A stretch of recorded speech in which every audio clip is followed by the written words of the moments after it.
에베소 장로들에게 대한 경고에 대해서 말씀 보겠습니다. 바울이 3차 전도를 마치고 이제 예루살렘으로 가는 길에 밀레도에서 설교를 하죠. 누구를 불러다요? 에베소 장로님들을 불러다가 설교를 하게 됩니다. 그래서 이게 이제 마지막 설교라서 고별 설교다. 근데 유명한 설교예요. 처음에 바울이 설교할 때 내용은 과거에 대한 추억, 과거 사역에 대한 그런 얘기를 합니다. 그래서 19절에 보니까 이렇게 말했죠. 모든 겸손과 눈물이며 유대인의 간계로 말미암아 당한 시험을 참고 주를 섬긴 것과, 그래서 3년 동안 에베소에서 두란노 서원을 중심으로 열심히 복음 전도했는데 겸손으로 했다. 바울은 매우 잘난 사람이지만 매우 겸손했다. 눈물로 했다는 얘기는 뭐냐면 이론적으로 그렇지, 그리고 이렇게 한 게 아니라 마음으로 그 복음을 영접하지 못하는 사람에 대해서 굉장히 안타깝죠. 그래서 영혼의 그 눈물, 그런 가슴이 있는 사역, 뜨거운 사역, 그런 걸 했다. 그리고 이제 시험을 참고 주를 섬긴 것. 그래서 유대인들이 굉장히 못 살게 굴잖아요. 그러니까 그런 시험들을 참았는데 나는 종이다. 종이라면 노예다. 누구를 위해서? 예수님의 노예다. 자, 이런 마음으로 일했다. 20절에 보니까 유익한 것은 무엇이든지 복음을 전하고 하나님 말씀 진리를 전하는데 공중 앞에서나, 그러니까 회당이나 두란노 서원에서 공개적으로, 혹은 집에서는 개인적으로, 가정적으로, 장소에 불문하고 거리낌이 없다는 얘기는 담대하고 숨기는 거 없이 소극적이지 않게 할 말 다 하는 거, 또박또박 그렇게 복음을 전했다. 여러분에게 전하여 가르쳤고, 그러니까는 개방적으로 여러 사람들한테 말씀을 많이 전했다. 21절, 유대인과 헬라인들에게, 그러니까 유대인만 하는 게 아니라 헬라인 이방인들에게도 복음을 다 전했는데 하나님께 대한 회개와 우리 주 예수 그리스도께 대한 믿음을 증언한 것이라. 그래서 회개와 믿음. 회개는 하나님 말씀 앞에 큰일 났네, 구원받아야 되겠네, 망했네, 그거고, 믿음이라고 하는 것은 살게 됐다. 내 행위는 모자라지만 예수님의 십자가의 의를 믿음으로 받아들임으로 인해서 의롭다 함을 준다, 칭의. 그래서 이게 은혜다, 선물이다, 믿음이다, 십자가의 복음이다. 그거를 똑똑하게 전했다. 그래서 바울의 지난 3년간의 모든 사역은 그야말로 100점 이상, 120점, 너무너무 할 만한 거를 하고도 남는 그런 아주 충만한 그런 사역을 했다. 이렇게 이제 에베소 장로들한테 얘기를 하는 거죠. 그러니까 이건 뭐야, 우리끼리예요. 우리가 옛날에 했지 않냐, 1년 전에 했지 않냐, 바울도 했고 거기 에베소 장로 리더들도 같이 했지 않냐, 에베소 교회를 위해서. 그거 기억합시다 얘기하는 거죠. 그 다음에 이제 바울의 현재의 마음을 표현하고 있는 게 있는데요. 22절에 이렇게 했죠. 보라, 이제 보라라는 얘기는 화제를 바꾸는 거예요. 관심사를 이제 과거가 아니라 지금 현재로 바꾸는 겁니다. 이제 지금 현재 나는 성령에 매여 예루살렘으로 가는데, 그러니까 바울 자기 얘기하는 거예요. 어디로 가고 있습니까? 예루살렘 선교 보고하러 가는 거죠. 그런데 가는데 뭐예요? 성령에 매여서 간다. 그러니까는 내가 가고 싶어서 가는 게 아니고 내가 안 가고 싶어서 안 가는 게 아니다. 하나님 성령께서 하라 하기 때문에 한다. 그러니까 나는 이 길을 갈 수밖에 없고 가야 되고 가고 싶고 정말 거역할 수 없고 또 하나님이 힘주시고 정말 붙들려서 나는 지금 이 거룩한 일을 하고 있다. 근데 내 미래는 잘 모른다. 근데 그 미래는 안 좋아요. 자, 23절에 보니까 이렇게 했습니다. 오직 성령이 각 성에서 내게 증언하여 결박과 환난이 나를 기다린다 하시나. 결박과 환난이라는 얘기는 감옥에 갇히고 큰 고초를 겪는 그런 일이죠. 이건 육신적으로 보면 굉장히 안 좋은 일이죠. 근데 이제 이런 일이 있다고 해요. 누가 합니까? 성령이. 그러니까 성령께서 가르친다는 얘기는 미래에 되어질 일을 알려주는 건데 이거는 100%죠. 100% 감옥 가고 잡혀서 막 죽을 고생을 하게 된다. 이제 이런 일이 예루살렘에 가면 벌어진다라고 알려주는 거예요. 그러면 어떻게 될까요? 고민스럽겠죠. 내가 지금 3차 선교를 했는데 가서 상 받아야 되고 뉴스에 나와야 되고 그리고 모든 사람이 수고했다고 칭찬을 해야 되는데 완전히 망하게 생겼네? 가지 말까? 그런 생각이 들 거 아니에요. 근데 바울은 고민 하나도 안 해요. 성령에 매여서 가라고 하니까 간다. 결과에 대해서는 하나님 주시는 건데 그런 일이 있더라도 나는 당연히 간다라고 바울이 얘기를 하는 거죠. 근데 이 얘기는 아주 나쁜 얘기는 아니에요. 왜냐하면 세상에서 상을 다 받아버리면 천국에 가서 받을 상이 별로 없어요. 근데 세상에서 상을 안 받고 남겨두잖아요. 그러면 나중에 천국에서 훨씬 더 많이 받아. 그래서 우리가 아까운 건 어떻게 하죠? 네, 아이스크림이나 초콜릿은 어떻게 돼요? 마지막에 남은 게 좋은 거예요. 그거 한 번에 다 먹어버리면 나중에 딴 사람 먹을 때 침 질질 흘리지. 그래서 아껴서 먹는다고 놔두면 다른 사람들 쳐다보고 있을 때 자기 혼자 먹는 거지. 그러다 다 뺏기는 거지. 아무튼 간에 현재보다도 미래가 있으면 그 현재는 별거 아니에요. 날이 춥지만은 봄이 온다 생각하면 별거 아니에요. 그래서 날이 굉장히 추운데 좀 있으면 얼어 죽는다 그러면은 큰일이에요. 그래서 바울이 내가 결박을 당하고 환난을 당한다 하더라도 별거 아닌 거예요. 왜냐하면 나의 달려야 할 길을 다 간 다음에 선한 싸움을 싸운 다음에 의의 재판장이 의의 면류관을 나에게 주실 것이다. 디모데후서에서 그런 고백하잖아요. 그러니까는 지금 예루살렘이 끝이 아닌 거예요. 그래서 예루살렘에서 그런 일을 당하더라도 나는 갈 길을 간다. 이렇게 하는 거죠. 자, 24절에 이렇게 결심했습니다. 내가 달려갈 길과 주 예수께 받은 사명 곧 하나님의 은혜의 복음을 증언하는 일을 마치려 하면은 한다고 한 얘기는 목적이죠. 그러한 목적, 나의 달려갈 길, 사명, 복음 증언하는 거 요거를 하기 위해서는 나의 생명조차 조금도 귀한 것으로 여기지 아니하노라. 그래서 우리가 가지고 있는 것 중에서 제일 소중한 것은 물건이 아니에요. 돈이 아니에요.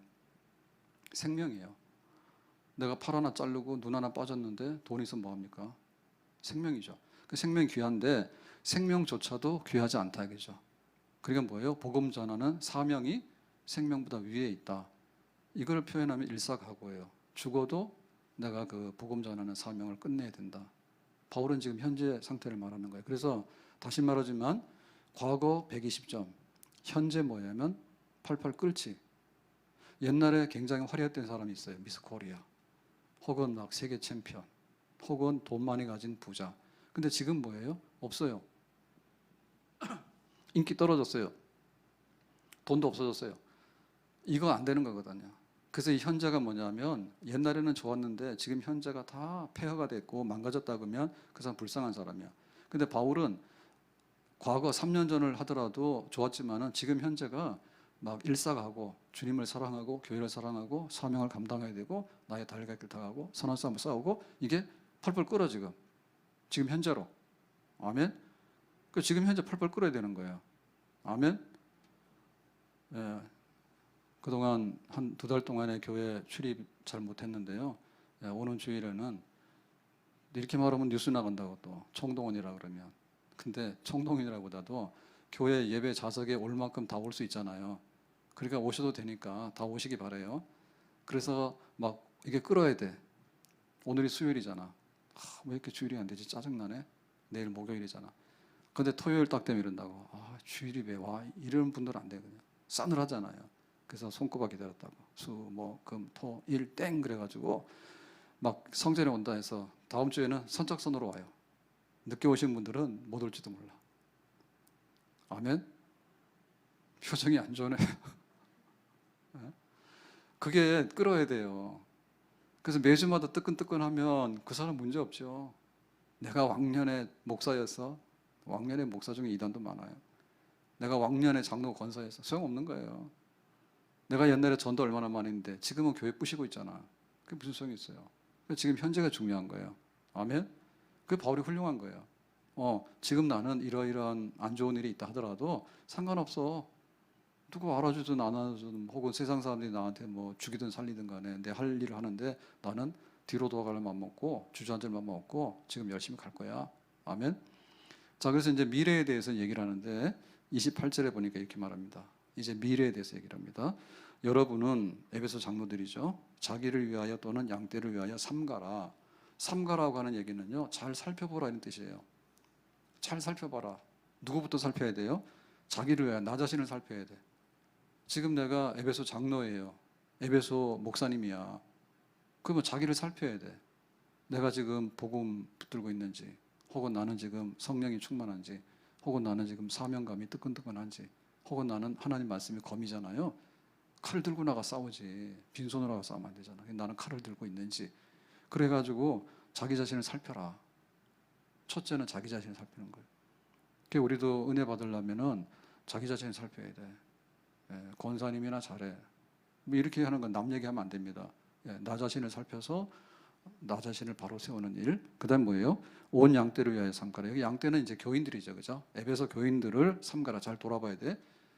그래서 농사 잘하는 사람은 하여튼간에 논에 가서 살고 밭에 가서 사는 사람이에요. 아무리 재주가 좋아도 가서 도박하고 다니고 뭐 주식 투자하고 다니고 이런 사람 농사 못합니다. 농사 못해요. 항상 가서 살펴야 돼. 그래서 이게 풀이나 뽑아야 되고 병들라고 그러면 갖다 막 거름도 줘야 되고 그렇게 해야 되는 거예요. 그 양떼를 살피는 목자도 마찬가지예요. 가서 숫자를 세야지. 밤새 와가지고 그 잡아먹으면 없어지잖아요. 하나 없어지고 둘 없어지고 몰라. 그렇게 되면 안 되지. 그러니까 날마다 숫자 세고 그다음에 영양 상태. 얘가 지금 병이 있는지 없는지 이런 걸 잘 살펴야지 되지. 부지런히 그 양떼를 잘 살피도록 해라 그랬습니다. 그러니까 요거는 삼가라라고 했는데요. 삼가라고 하는 얘기는 뭐냐면 현재 진행형이에요. 그러니까 날마다 눈을 부릅뜨고 살피는 거예요. 그게 우리 교회가 모이는 목적이에요. 그래서 지금 우리가 영상 예배도 하고 이렇게 하는데 요거는 살피기 참 어려워요. 예? 어렵습니다. 통화할 때 우리가 전화 통화를 하고 하는데 화상 통화하잖아요. 그죠? 근데 실제로 만나서 하면 뭐예요? 얼굴도 보고 그다음에 내용도 우리가 서로 간에 얘기를 하고 그다음 뭐죠? 저 사람이 지금 인상 차기가 어떤지 이런 거 다 보이잖아요. 근데 보이스피싱 하는 경우에는 왜 당하냐면 목소리는 막 천사같죠, 그죠? 예, 막 알려주기만 하면 돈을 막 1,000만 원 넣어줍니다. 사실 1,000만 원 빼가는데 근데 앞에서 놓고 딱 얘기를 하면 잘 안 속겠죠. 뭔가 좀 느낌 이상 확 볼 거 아니에요. 예, 그래서 이거는 현재 진행형으로 계속 살피는 거예요. 날마다 살피는 거예요, 날마다. 자, 그래서 뭐랍니까? 살피는데 성령이 그들 가운데 여러분을 감독자로 삼고 그랬죠? 감독자라고 하는 거는 목회자다. 뭐 이렇게 보시면 돼요. 감독자, 장로, 목회자인데 이거는 누가 한 겁니까? 성령께서 삼으셨다는 얘기죠. 성령께서. 그러니까 성령께서 목사로 부르고 성령께서 권사로 부르고 성령께서 장로로 부르고 성령께서 교인으로 불러낸 거예요. 그러니까 출처예요, 출처. 출처예요. 그러니까 우리가 이런 이해를 잘해야 되는데 그 내가 온 게 뭐냐라고 할 때 나는 세상에 돈 때문에 왔다. 그러면 그 사람은 돈에 되는 거예요. 그러니까 노예 같은 경우에는 인신매매하잖아요. 그러니까 이거는 그냥 돈으로 사고 파는 물건이에요. 출처가 재산 거래 목록인 거예요. 그러니까 우리도 교회 올 때 내 마음대로 왔다, 내 마음대로 간다 그러면 출처가 나요. 나요. 내가 목사가 됐다, 내가 권사 됐다, 내가 했다고 생각하면 출처가 나요. 소명이 뭐냐, 부름이 뭐냐 할 때 나한 거예요. 그 나라고 하는 얘기는 내가 싫으면 그냥 다 싫은 거예요. 근데 성령 하나님께서 불러냈다라고 생각하면 위에 있는 부름이죠, 그죠? 하늘에 있는 부름이죠. 그러니까는 목회자가 딱 쓰려고 할 때 하나님께서 나에게 이거를 이러면 거기서 딱 쓰는 거예요. 네, 그게 중요한 거예요. 교회도 마찬가지죠. 하나님께서 나를 불러서 믿게 하시고 또 교회에서 이런 직분을 주시고 라고 할 때 나의 소명이 하나님께 있다고 생각하면 잘 안 흔들려. 흔들리다가도 다시 돌아가는 거예요. 왜? 성령께서 불러서 나를 이렇게 세웠다라고 생각하면 여간한데도 흔들림이 없죠. 그래서 바울 같은 경우에도 굉장히 이제 우여곡절이 많잖아요. 근데 그 우여곡절이 많을 때 막 실망도 되고 때로는 막 이렇게 안 하고 싶고 이런 게 있잖아요. 그럴 때 항상 돌아가는 게 뭐냐면 자기 소명. 사울아 사울아 네가 왜 나를 핍박하느냐. 다메섹 도상에서. 그래서 하나님께서 예수님께서 그랬죠. 불렀죠. 그죠? 그다음에 너는 이방인을 위한 나의 택한 그릇이라. 네가 로마를 버리라고 했잖아요. 그러니까 항상 바울은 오뚜기같이 일어날 수밖에 없는 게 뭐냐면 하나님께서 부르는 거예요. 바울아 너는 이방인에게 복음 전해야 돼. 난 로마까지 가야 돼. 거기 있으니까 다른 사람들이 뭐라 하든 혹은 결박이 있든 환란이 있든 그거는 별 문제가 아닌 거죠. 그래서 우리가 앞으로 이게 교회를 보면서 또 우리의 그 미래를 보면서 도대체 내가 어떻게 해야지 바로 쓰겠는가라고 생각할 때 정말 그 지푸라기라도 잡아야 되잖아요. 없는 것보다 지푸라기가 나아요. 그래서 혼자 있는 것보다 둘이 낫고요. 둘보다는 셋이 나아요. 근데 완전한 건 뭐냐면 하나님이 우리를 불러가지고 꽉 잡고 쓰고 있다. 이렇게 생각하시면 우리가 안전한 줄로 믿습니다. 아멘. 자, 그래서 예레미야 같은 경우는 이랬습니다. 1장 7절에 보면요. 그 부르심에 관해서 여호와께서 내게 이르시되 너는 아이라 말하지 말고 내가 너를 누구에게 보내든지 너는 가며 내가 내게 무엇을 명령하든지 너는 말할지니라. 그러니까 예레미야가 선지자로 부름을 받았는데 예레미야가 그러잖아요. 나는 아이예요. 싫어요. 못해요. 이랬잖아요. 왜냐하면 나라 망한다는 얘기를 하라니까. 그거 하면 자기가 손해잖아요. 힘들고 안 한다 했거든. 그랬더니 하나님께서 내가 너는 가라. 내가 너는 말해라. 하나님께서 이제 부르셨다. 그 알려주는 거죠. 그래서 8절에 너는 그들 때문에 두려워하지 말라. 그러니까는 안 좋은 얘기를 하면 사람들이 막 감옥에도 가두고 때리고 이렇게 하니까 예레미야가 힘들잖아. 그러니까 그런 사람들 두려워하지 마라. 내가 너와 함께 하여 너를 구원하리라. 나 여호와의 말이니라. 그러니까 예레미야라고 하는 것은 하나님이 불러서 쓰는 선지자 도구라고 말이죠. 그러니까는 하나님이 불렀다고 하는데 네가 집중해라. 다른 사람이 뭐라고 하든지 간에 내가 이거 싫고 좋고 이런 게 아니라. 그래서 1장 18절에 보면 내가 오늘 너를 그 온 땅과 유다 왕들과 그 지도자들과 그 제사장들과 그 땅 백성 앞에 견고한 성읍 세기둥 노성벽 되게 하셨은즉. 자, 이게 이제 예레미야에게 준 선물이에요. 견고한 성읍. 허물 수 있어 없어요? 예, 못 허물죠. 성읍, 견고한 성. 근데 뭐라 했습니까? 쇠 기둥. 기둥 중에서도 안 부서지는 기둥이 새로 세워놓은 기둥이죠. 그 다음에 뭐요? 노성벽. 성벽은 돌로 해도 허물기 어렵거든요. 근데 만약에 노수로 해가지고 성벽을 쳐놓으면 어떻게 될까요? 이거 완전 난공불락이죠. 하셨다 이거죠. 누구를요? 예레미야를. 그러니까 예레미야 너는 눈물의 선지자고 질질 짜고 그러는데 너 절대 안 약해. 내가 너를 노성벽으로 세기둥으로 견고한 성읍으로 내가 세울 거야. 그러니까 하나님의 부르심이 있는 거죠. 그러니까 에베소 장로님들이 앞으로 참 힘들 거예요. 목회를 해나가는데 바울이 떠나가고 난 다음에 그럴 때 하나님께서 여러분들을 불렀습니다. 성령께서. 그러니까 하나님이 불러온 거기에 우리가 집중하게 되면 무슨 일이든지 감당할 수 있으니까 그거 꼭 기억하시기 바랍니다. 아멘. 이게 선물입니다. 이게 선물입니다. 아이에게 너는 소중한 우리 아이야 라고 하면 아이에게 선물 주는 거예요. 너 주워 왔어 그러면 힘들어. 너 입양했어. 근데 나중에는 막 갈아치운데 힘들어요. 말로도 할 수 없어요. 그래서 우리가 내가 교인으로 살아가고 내가 교회 섬기는 직분자로 살아가는 데 있어서 하나님 주신 선물은 뭐냐면 하나님 그분이 우리를 부르셨다.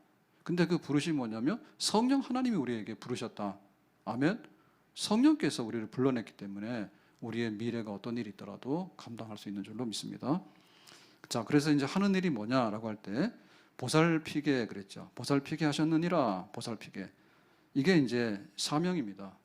사명. 그러니까 목회자의 사명이 보살피는 거예요. 양들은 보호를 받아야 되는 거예요. 그래서 여기 보니까 보살피는데 뭐라 했습니까? 자기 피로 사신 교회를 보살핀다 했죠. 그러니까 그 교회의 값어치가 뭐냐면 피값으로 산 교회라. 누구의 피값? 예수님의 피값. 그러니까 교회 자산이 얼마나 많아요? 엄청나게 많은 거죠. 엄청나게 많아요. 그래서 세상 사람들이 모르면 교회에 대해서 막 뭐라 하고 막 그러대. 니네 방역도 못하고 어쩌고 뭐 나중에 코로나 없어지면 가지 왜 코로나인데 가냐고 막 이렇게 후리치잖아요. 그건 뭐냐면 교회 값을 아주 헐값으로 치기 때문에 그런 거예요. 헐값으로 치기 때문에. 그리고 얘네들은 대책 없는 사람들로 보이는 거죠. 뭐 광신자, 뭐 비사회성이 있는 사람, 사회 협조적이지 않고 이상하게 막 지들끼리 막 이렇게 외골수로 가가지고 말도 안 되는 사람, 이런 사람을 자꾸 낙인을 찍이는 그런데 하나님 보실 때 그게 아니라니까요. 피값으로 산 교회예요. 그러니까 예수님의 생명값을 주고 사온 거예요. 그러니까 교회 얼마나 귀한 겁니까? 그 귀하기 때문에 이거를 보호해라. 누구에게요? 목자들한테 맡긴 거죠. 그래서 우리 교회는 볼 때 우리 성도들 한 사람 한 사람이 하나님의 생명값으로 산, 정말 피값으로 산 하나님의 양이다. 이런 걸 가지고 보게 되면 교회가 소중하게 보이고 정말 이렇게 보석처럼 보이는 그런 새로운 눈을 우리가 갖게 될 줄로 믿습니다. 그래서 목회자들이 왜 교회를 그렇게 아끼고 또 사랑하는가라고 할 때 하나님께서 이렇게 소중한 교회를 살피라고 지키라고 사명을 주셨기 때문에 그런 거예요. 아멘. 그래서 우리가 셀을 돌아보고 우리 권사님들이나 이렇게 교회에서 이렇게 일을 하게 되는 건 뭐냐면 그러한 양들을 보호하고 보살피는데 우리가 그 함께 협력하는 함께하는 그 일꾼들인 거예요. 아멘. 그게 큰 거예요. 우리가 셀에 전화 한번 하고 우리 믿는 사람들에게 한번 위로 한번 하잖아요. 그게 뭐냐면 예수님의 피값으로 산 양떼를 보살피는 행위야. 아멘. 그러니까 오지 마, 연락하지 마, 나중에 봐. 이런 건 뭐냐면 그야말로 보배를 갖다가 던지는 거예요. 그래서 우리가 그 약해지면 안 되거든요. 약해지면 안 되거든요. 보살피는데 내 자식이라면 놔둡니까? 내 자식이 배고픈데 아이고 배고픈데 어쩌냐고 놔둬요? 뭐라도 해서 갖다 먹이죠. 주위에 떨고 있는데 아이고 그냥 떨도록 놔둡니까? 아니죠. 갖다가 그냥 따뜻한 데 옷을 입히든지 하잖아요. 그렇게 보살피는 거죠. 그게 바로 목회자의 사명이다. 그리고 교회가 함께 그거를 섬겨나가 양떼들을 보살피는 그런 것을 위해서 우리가 함께 협력을 하고 이렇게 추우면 추위를 막아주고 배고프면 배고픈 걸 함께 나눠 먹고 공격을 받으면 그걸 함께 막아나가고 그렇게 하는 거죠. 자, 29절에 상황에 대해서 이렇게 말합니다. 내가 떠난 후에 바울이 지금 이제 3년 사역하고 나서 떠나잖아요.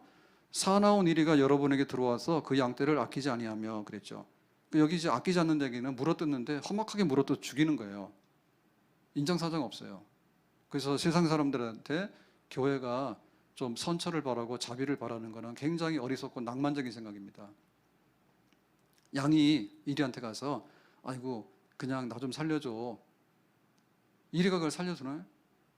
그러면 여기 지금 다리 한쪽만 뜯어먹어. 무슨 이리가 양 다리 하나만 뜯어먹겠어요? 닭을 우리나라 사람 닭 굉장히 좋아하잖아요. 닭이 뭐지? 치킨 좋아하죠. 그러니까 어느 날 보면은 분명히 닭 한 마리 시키면 닭 다리가 2개 와야 되는데 닭이 막 다리가 4개도 오고 그러죠.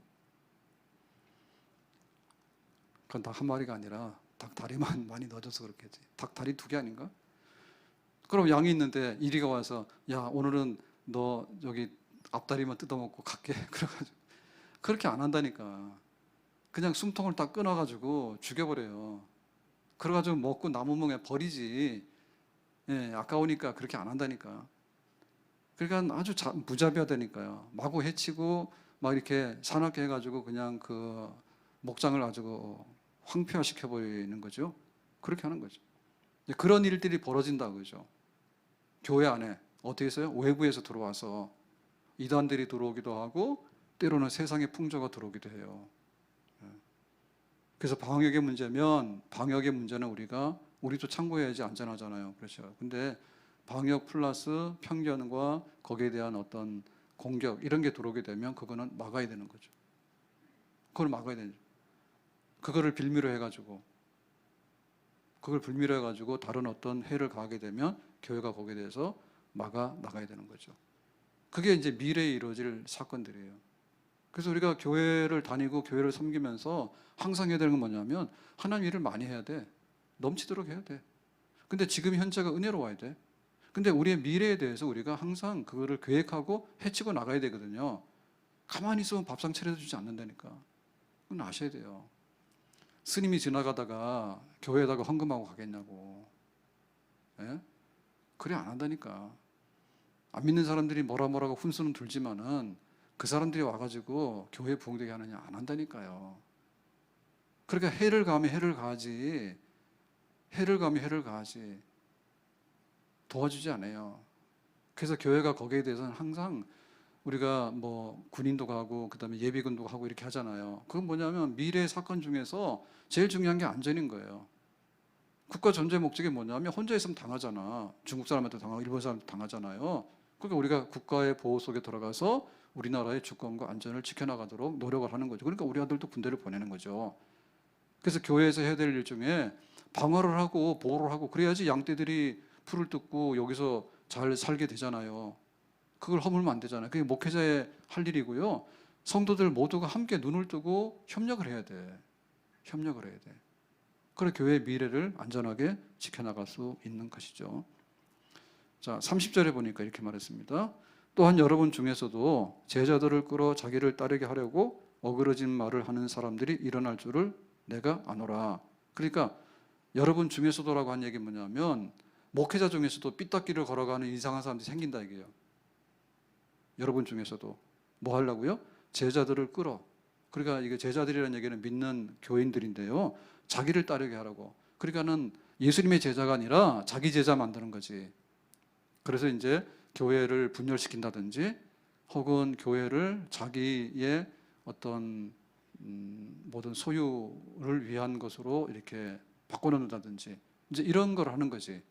그러니까 말하자면 타락한 목회자들이 나오는 거죠. 타락한 목회자들이. 그러니까 바깥에서 이단도 들어오지만 교회 내부적으로 보더라도 욕심이 많거나 혹은 이렇게 사상이 잘못돼 가지고 변질돼 가거나 혹은 교회에 갈등을 일으켜 가지고 이제 고린도 교회 같은 경우는 유명해요. 싸움 잘하기로. 그래서 얼마나 싸움 잘했냐면 바울파도 있고 예수파도 있고 베드로파도 있고 아볼로파도 있어요. 파가 엄청 많아요. 막 이렇게 분열이 돼가지고요. 왜냐하면 자기들 편을 만드니까. 그래서 교회 안에 편이 있거든요. 편이 있다고. 그 미국의 이민교회 같은 경우에는 이 형성 자체가 굉장히 좀 약한 면들이 있대요. 그래가지고 누구 그러면 이쪽에 한 100명, 누구 그러면 여기 한 100명 이래가지고 이제 중요하게 세력 분포들이 있잖아요. 그래서 수틀리어서 이쪽에서 나 간다 그러면 우르륵 나가는데 3분의 1이 뚝 떨어져 나가고 그런 일이 하루아침에도 생긴다더라고. 이민교회 가서 얘기 들어보니까 그 정도로 이렇게 이동이 심하고 막 이렇게 토대가 약하대요. 그러니까 우리도 그런 거를 겪을 수가 있죠. 교회 내분이 일어난다든지 혹은 교회에 무슨 바람이 불어가지고요. 교회 안에서 교회 막 수평 이동을 하잖아요. 그러니까 이건 뭐 문제 많아요. 지금 영상으로 하긴 하는데 영상으로 하다 보니까 설민석에도 나오잖아요. 자꾸 얘기해서 미안하긴 한데요. 어쨌든 간에 그 카메라 앞에서 하는 이런 걸 봐가지고 모든 걸 다 할 수는 없거든요. 왜냐하면 또 전문가의 영역은 달라요. 전문가의 영역은 달라요. 진짜 역사 연구한 학자들은요. 거기 나와서 만물박사처럼 할 수가 없어요. 자기가 전공하는 그 분야밖에는 깊이 모르지 모든 거를 다 이렇게 요약해 가져와서 막 이 말도 하고 저 말도 하고 그렇게 못 하거든요. 근데 인터넷에서는 그런 걸 요구하는 거예요. 방송에서는 나와서 재밌게 하면서도 이 말도 하고 저 말도 하고 이런 거 다 원하는 거예요. 그러니까 허상들이 많아. 그러니까 교회 안에 그런 허상들이 일어날 수 있겠죠. 누구 그러면 되게 유명합니다. 그러니까 막 맹목적으로 막 따라갑니다. 그렇지 않거든요. 그러니까 지금 교회 행정이나 이런 건요 다 무너졌어요. 교리도 무너졌어요. 교리도 지금 우리가 기독교 방송이나 인터넷을 통해서 많이 하는데 그게 신학적인 게 섞일 수가 없어요. 신학적인 섞일 수가 없어요. 그래서 한편에 있어서는 초교파적이다라고 하는 면에 있어서는 상당히 발전했다고 볼 수 있는데요. 동시에 이 설교를 들어도 은혜고 저 설교를 들어도 은혜란 얘기는 귀가 지금 병들었다는 얘기지. 분별력이 없으니까 그런 거지. 예? 그래야 되죠. 그러니까 그게 나중 가서 보면 내부적으로 문제가 많이 생기거든요. 왜냐하면 질서 정연하지 않게 하다 보니까 이게 비빔밥 정도는 좋은데 비빔밥이 아니라 완전히 썩은 밥이 돼버리면 곤란하잖아요. 나중에는 막 양념투성인데 정체불명. 그래서 원산지 표시하라 그러는데 원산지가 뭔지 몰라 지금 이게. 그죠?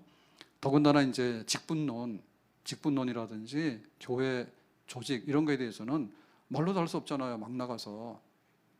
장로 권사 없는 교회가 잘하는 교회라고 인터넷에서 막 띄워주고 그런데 몇천 명이 모이니까 형제자매라고. 그건 좀 아니죠. 물론 장로 권사에 역기능이 있기 때문에 장로라고 그냥 분위기만 잡고 권사라고 일도 안 하고 감투 쓰고 만약 그렇다면 그런 좀 비판할 수 있겠죠. 근데 그 체계 자체를 장로 권사 없는 교회를 만들어가지고 형제자매라고 하는데 그거를 어떻게 그렇게 따라다니는지 이해가 좀 불가능하죠. 그래서 행정적인 거나 이런 거는 뭐 거의 다 지금 망가졌다고 보면 됩니다. 그러니까 이게 미래로 갈수록 그걸 똑바로 해야 되는데 거기에 대해서 붕괴 현상이 온 것 같아요. 붕괴 현상이. 교회 행정이 무너지고 교회 조직이 다 무너지게 되고 교회 직분론이 다 무너지게 되고 사실 우리가 그거 가지고 굉장히 따졌거든요. 예정론이 있느냐 없느냐. 예? 예정론이 있느냐 없느냐. 그거 따지고 그다음에 우리의 중생한 다음에 믿는 거냐 믿고 나서 중생하는 거냐 그것 때문에 따지고 이런 거 많이 했는데 지금은 아무것도 몰라요. 문제 삼지 않아요. 그리고 뭐 예수님의 재림이나 막 천국 이런 말도 안 해요. 그런 거 하면요 낡아가지고 재미도 없어요. 그냥 오늘 살아가는데 해님 스님처럼 말이에요. 해님이 아니라 해민. 자꾸 발음이 좀 해민. 그 생활 속에 그런 얘기를 하다 보니 달콤하잖아요. 근데 막상 들어보면 우리가 진짜 중요한 거는 뭐냐면 천국이 있고 영생이 있고 부활이 있다. 그것만 잡아도 나중 가서는 다 정말 복받고 횡재할 줄로 믿습니다. 그건 내가 열심히 받고 은혜 받았어. 근데 자기는 부활도 모르고 천국도 모르고 영생도 모르는 거야. 그럼 나중 가서 뭐예요? 완전히 뭐예요? 소탐, 대실이 아니라 소탐, 완전 망하는 거죠. 그러니까 내부적으로 어그러진 말을 한다니까요. 내부적으로 자기를 따르게 하려고. 그러니까 바깥에서는 흉악한 이리들이 와서 물어뜯어서 죽이고 교회를 파괴시키는 거죠. 문 닫아라. 그 다음에 내부적으로 뭡니까? 썩어가지고 막 잘라져 나가는 거잖아요. 예? 그러니까 막 자기 인기를 위하고, 막 자기 교리를 위하고, 자기 어떤 걸 위하고 이래가지고는 막무가내로 나가게 되고 그런 일들이 벌어지게 되니까 이 목장이 건강치가 않다. 그러니까 이거를 다스려야 되는 게 바로 장로님 여러분들의 사명이고 목회자, 교회가 지켜야 될 우리의 미래의 모습이다. 그러니까 우리의 미래에 대해서 우리가 우리 개인적으로도 연금도 들고 그 다음에 보험도 하고 이런 걸 해요. 왜냐하면 앞으로 살아가는 데 있어서 방어막이 있어야 되니까. 그래 우리 가정도 마찬가지 아닙니까? 가정에서도 우리 가정이 살아가려면 최소한들 뭘 해야 되겠다. 그런 거 하잖아요. 그러니까 우리 교회의 미래를 좀 생각하셔야 돼요. 아멘? 교회의 미래를 생각하셔야 된다고. 그래서 교회의 미래, 바깥의 적도 막아야 되지만 안에서 일어나는 부스러기 적들이 많거든요. 그걸 막아내야지 우리의 미래가 집이 무너지지 않는 거예요. 근데 오늘은 천막치고 막 잘 살았다. 오늘은 파티하고 잘 살았다. 근데 10년을 내다보고 20년을 내다보니까 망한 게 생겼다라고 생각하면 암담한 거죠. 암담한 거예요. 그러니까 우리 청년들 중요하고 우리 자녀들의 미래가 중요한 것은 뭐냐면 이 아이들이 10년 후에 20년 후에 살아가야 되는데 성경을 우리보다 더 많이 알아도 힘들다니까. 기도를 우리보다 더 많이 해도 힘들고 교회 안에서 신앙적인 거를 똑바로 불어넣어줘도 세상이 훨씬 더 반기독교적인 게 많아지기 때문에 그거를 이기면서 살아가는데 힘들어. 미래를 생각하면.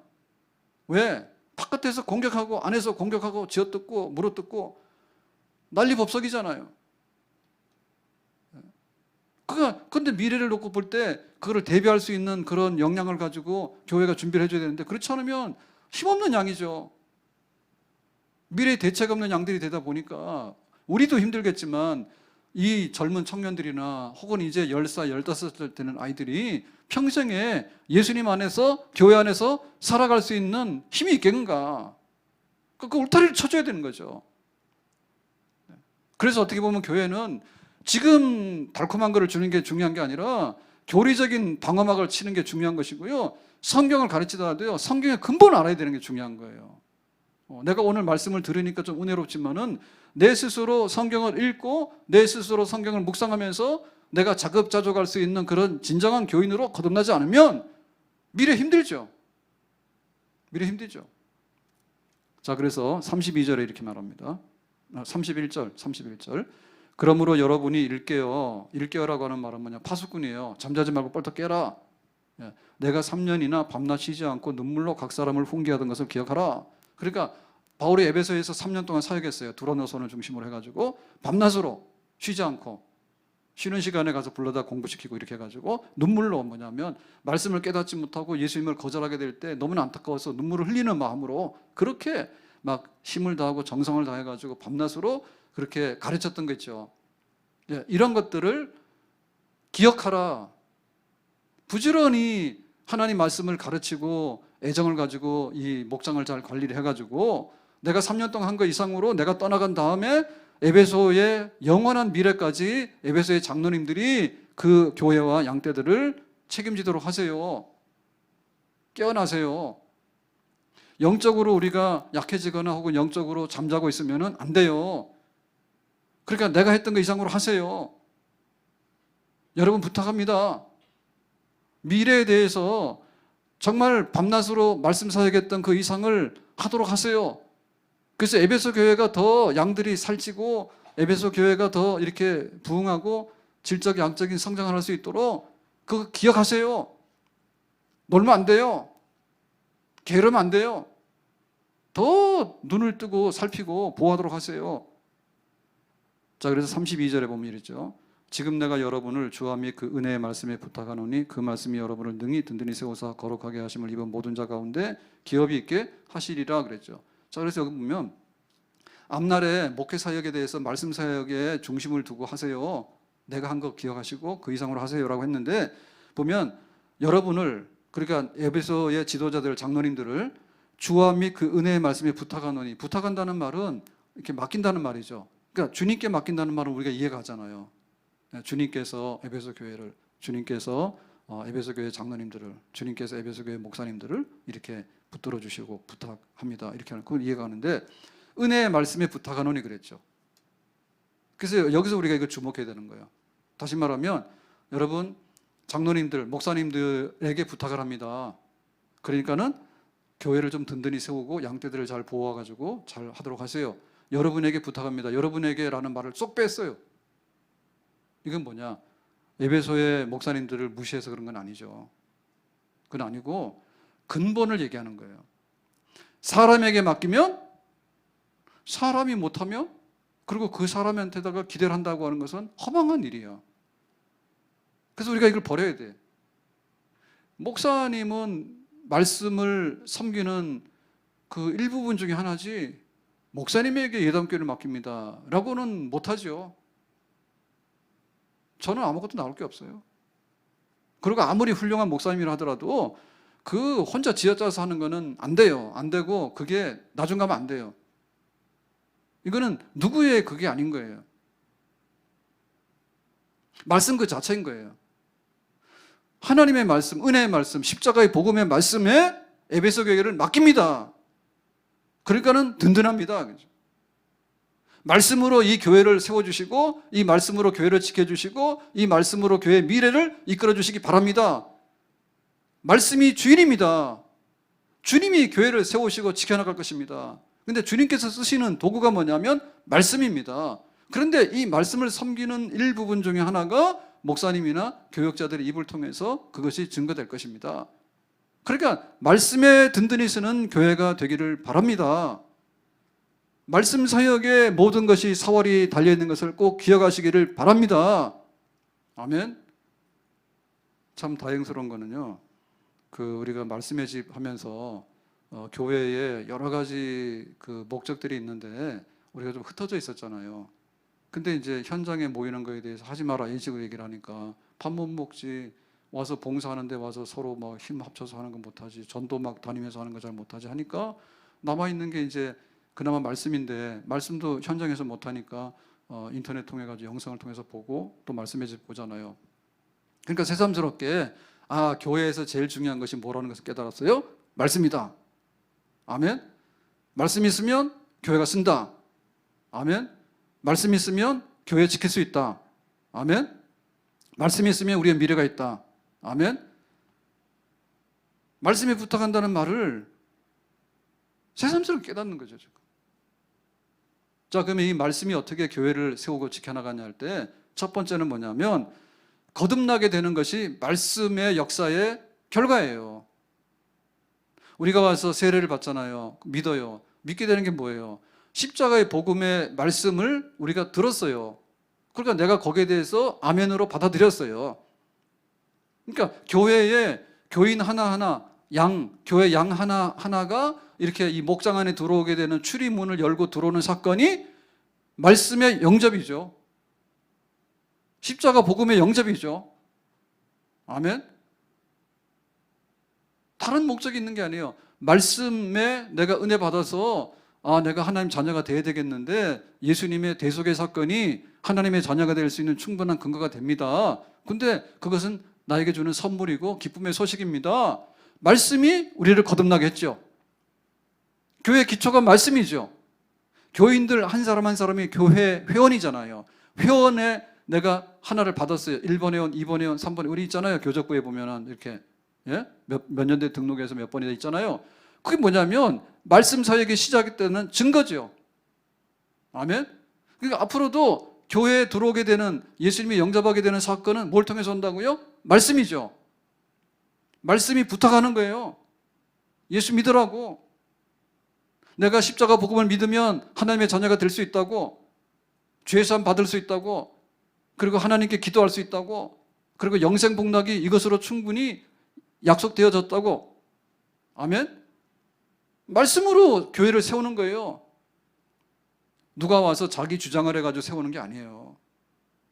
그 다음에 뭐냐면, 내가 예수를 믿고 난 다음에 우리는 성장을 해요. 왜냐하면 갓난아기인데, 이 갓난아기가 이제 성인이 되는데 뭐 청소년이 되고 청년이 되고 성인이 되고 장년이 되고 노년이 되잖아요. 그러니까 교회에 위탁되어 있는데, 여기 지금 교회는 수준차가 엄청납니다. 그래서 문턱을 못 넘어온 사람, 아직도 이게 뭐냐면, 우리 전도 대상자라는 얘기는 뭐냐면, 옛날에 태신자라는 말 썼죠. 아직도 세상에 바깥으로 나오지 않았어. 생명의 기운이 있는 것 같은데 아직도 정상적인 생명이라고 보진 않아. 전도 대상자들. 그래가지고는 금방 이제 예수님 영접해요 라고 온 사람 뭐냐면, 금방 태어난 갓난아기죠. 갓난아기는 뭐예요? 젖도 잘 못 먹어요. 눈도 잘 못 떠요.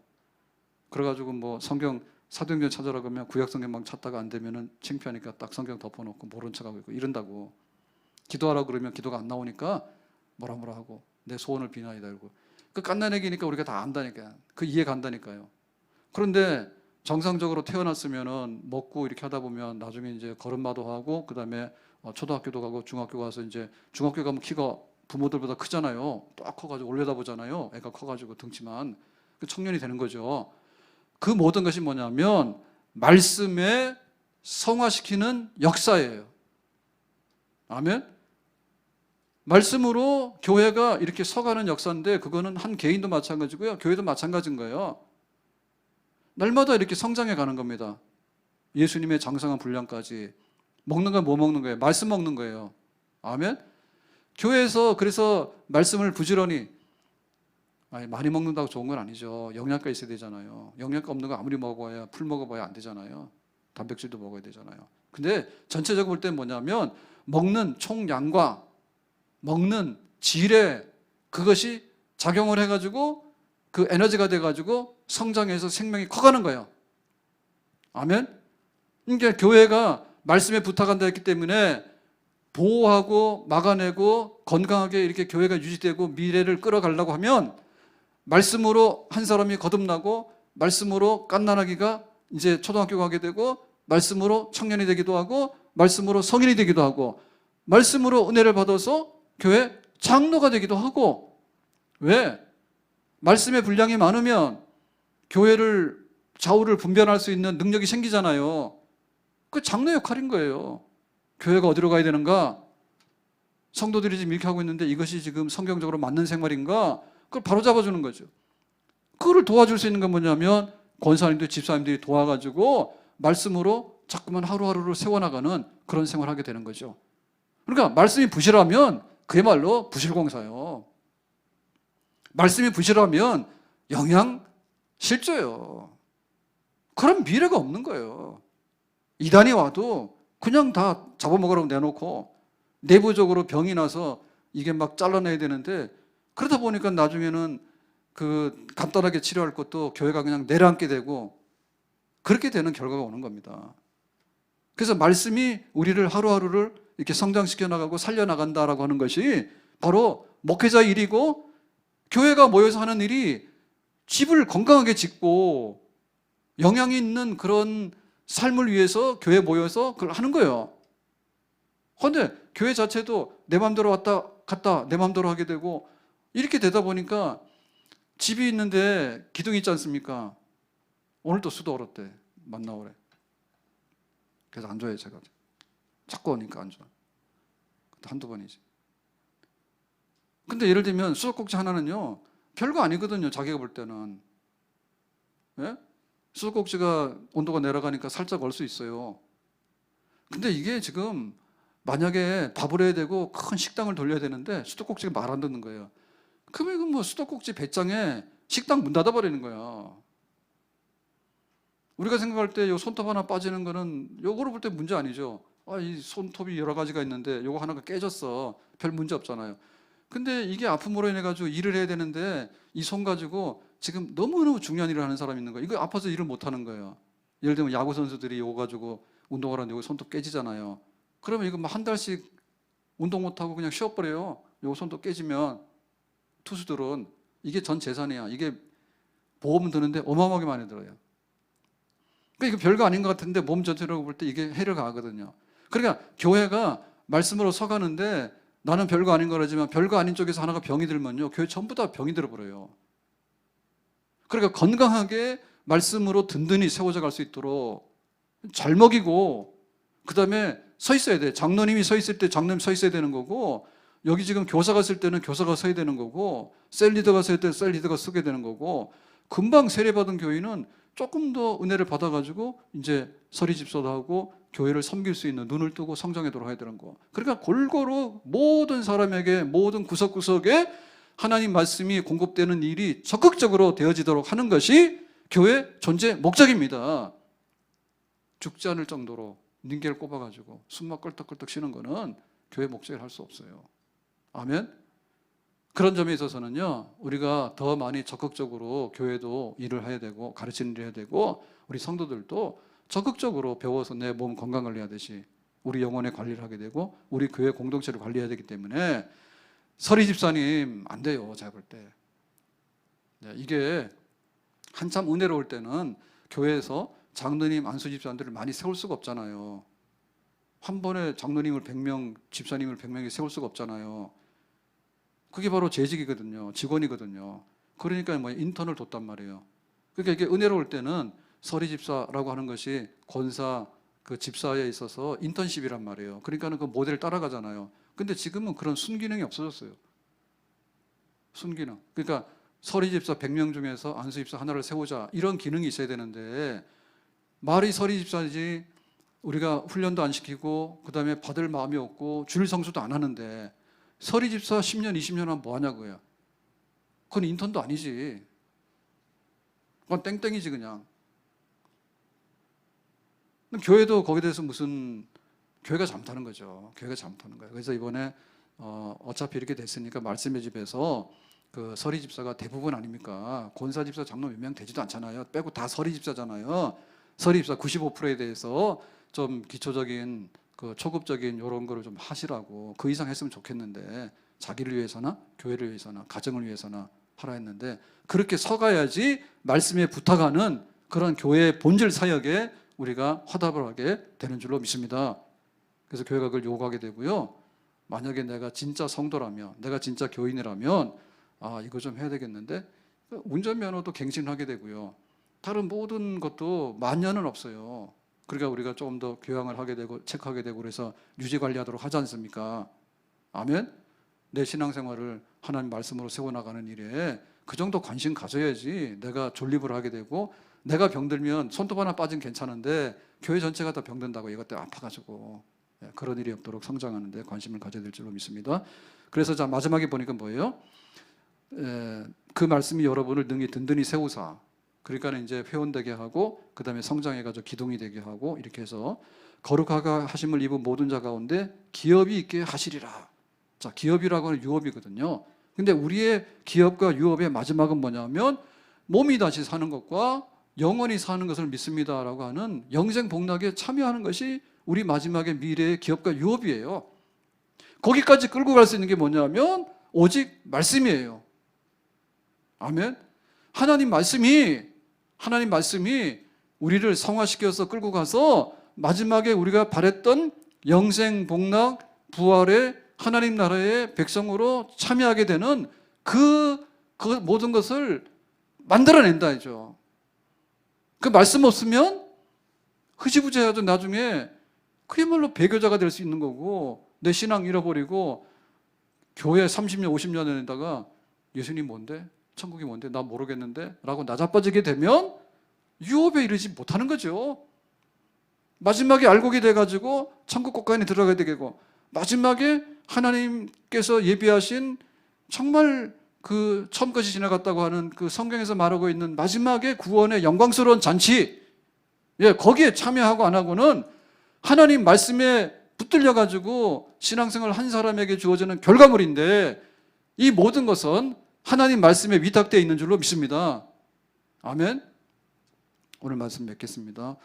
에베소 장로님들 모아놓고 한 설교를 통해서 우리의 과거도 돌아보고 현재도 돌아보고 미래도 돌아보자. 과거 뭐예요? 이랬냐? 그거예요 그냥.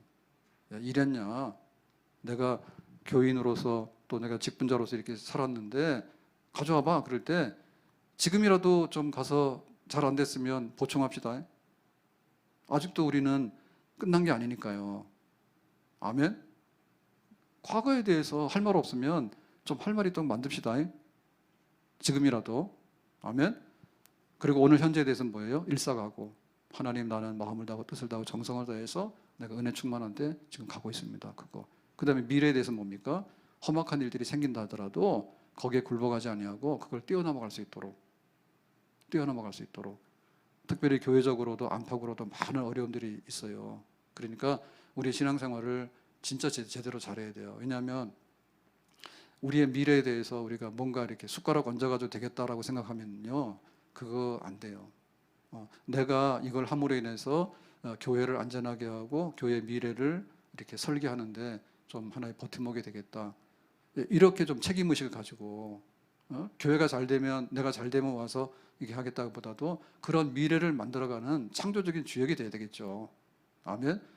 나라 위해서 희생하는 사람들이 왜 희생합니까? 그렇게 하니까 독립이 있고 그렇게 하니까 자유가 있고 하니까 우리 국가의 미래에 대해서 뭔가를 투자한 분들 아니에요. 그런 분들 때문에 나라가 쓰고 바로 쓰는 거 아닙니까? 교회도 마찬가지거든요. 그 모든 것은 뭐냐면 목회자의 책임, 사명에 달려 있고 성도들이 거기에 화답해야 되고, 그리고 그것을 할 수 있는 단 한 가지 비결은 뭐냐면 오직 말씀밖에 없다. 아멘. 하나님 말씀은 살아있다. 하나님 말씀은 능력이 있다. 하나님 말씀은 생명이 있다. 그 말씀의 영양분을 받아가지고 함께 나누면서 우리의 미래가 험악하지만 잘 헤치고 나가서 그 영광 끝에 있는 하나님이 상 주시고 우리 모든 교회가 천국에 올라가서 하나님 나라에서 다 만날 수 있는 그런 미래의 마지막 주인공이 되는데, 우리의 미래를 개척해 나가는데 우리가 좀 더 관심을 가지고 함께 힘을 모아주시기를, 미래를 개척하고 미래를 대비해 나가는데 함께 힘을 모아야 되는, 우리 교회의 미래를 만들어가는데 힘을 모아야 되는. 그래서 지금도 우리 교회들이 사회적으로 볼 때 조금 이렇게 위축되고 많이 이런 거 당하고 있잖아요. 근데 우리가 힘내고 분발해야 되는 건 뭐냐면 다음 세대 때문에 그래야 되는 거예요. 더더군다나. 왜냐하면 기죽기 시작하고 우리가 발 빼기 시작하고 그 다음에 천덕꾸러기 지급받기 시작하고 이런 식으로 하면 처음에는 발로 찬다고요. 좀 있으면 몽둥이로 패요. 좀 있으면요 그냥 끌고 가서 감옥에다 쳐넣을 수도 있어요. 그런 미래가 오도록 하면 안 된다 이거죠. 그래서 지금 우리가 교회를 미래를 설계하면서 교회가 단단히 서가게 될 때 그 다음 사람들이 그 보호 속에서 혜택을 받으면서 그 은혜를 누리게 되는 그런 점에서는 지금 우리가 또한 미래의 모든 것을 책임지고 나가는 세대가 됐다. 7, 80년대는요 교회 걱정할 거 없어요. 왜냐하면 새마을운동 막 하면서요 우리가 경제성장 팍팍하게 되니까 교회 와서도요 사람들이 다 웃었어. 가만히 있으면 10% 성장하는데 교인들인들 마이너스 10% 되겠습니까? 그러니까 교회들도 다 좋았잖아요. 왜? 미래가 낙관적이기 때문에. 근데 그건 성경적인 건 아닌 거예요. 예? 우리의 경제성장에 미래가 있기 때문에 교회가 미래가 있는 건 아니라 그 말입니다. 성경적으로. 환난과 핍박과 박해가 있는 가운데도 교회는 그걸 이기고 나가서 마지막에 승리하는 교회다. 성경에 보면 그랬잖아요. 그러니까 지금이 오히려 교회의 미래를 향해서 우리가 할 수 있는, 옛날에는 숟가락만 좀 됐잖아요. 한강에 기적이 있으니까 교회 가만히 있으면 교회도 기적이 일어나는 거예요. 그래서 우후죽순으로 교회들이 생기고 또 개척교회가 생기고 교회들이 대형화되고 하는 그런 게 왔어요. 이 시대가 그렇기 때문에 교회도 그렇게 혜택을 누렸죠. 근데 지금 뭡니까? 시대가 팍팍하고 시대가 무너지잖아요. 그럼 뭐예요? 당연히 교회도 팍팍하고 교회도 무너질 수 있죠. 그럼에도 불구하고 교회가 다른 것은 성령이 세우셔서 말씀에다 부탁했기 때문에 그 시대하고는 다르게 교회의 미래를 지켜나가고 이겨나갈 수 있는 그것을 열어야 되고 열 수 있다고 하나님께서 말씀하시기 때문에 우리는 거기에다가 힘을 두고 세상이 위축되면 교회가 위축되는 게 아니라 세상이 위축되더라도 교회는 그 위에 서서 간다. 그런 믿음을 가지고 우리가 기도하고 교회를 지켜나가고 신앙을 지켜나가기를 예수님의 이름으로 축복합니다. 기도합니다. 오늘 주신 말씀과 같이 우리가 더 정말 목회자로서 또 성도로서 우리의 현실을 잘 지켜나가고 또 우리의 미래를 예비해 나가고 또 이겨나갈 수 있는 그런 단단한 모습으로 신앙생활 잘해서 하나님께 영광 돌리고 교회를 잘 섬겨나갈 수 있는 복된 거룩한 사람들이 되기 원합니다. 예수님 이름으로 기도합니다. 아멘. 다 일어나 찬양합니다.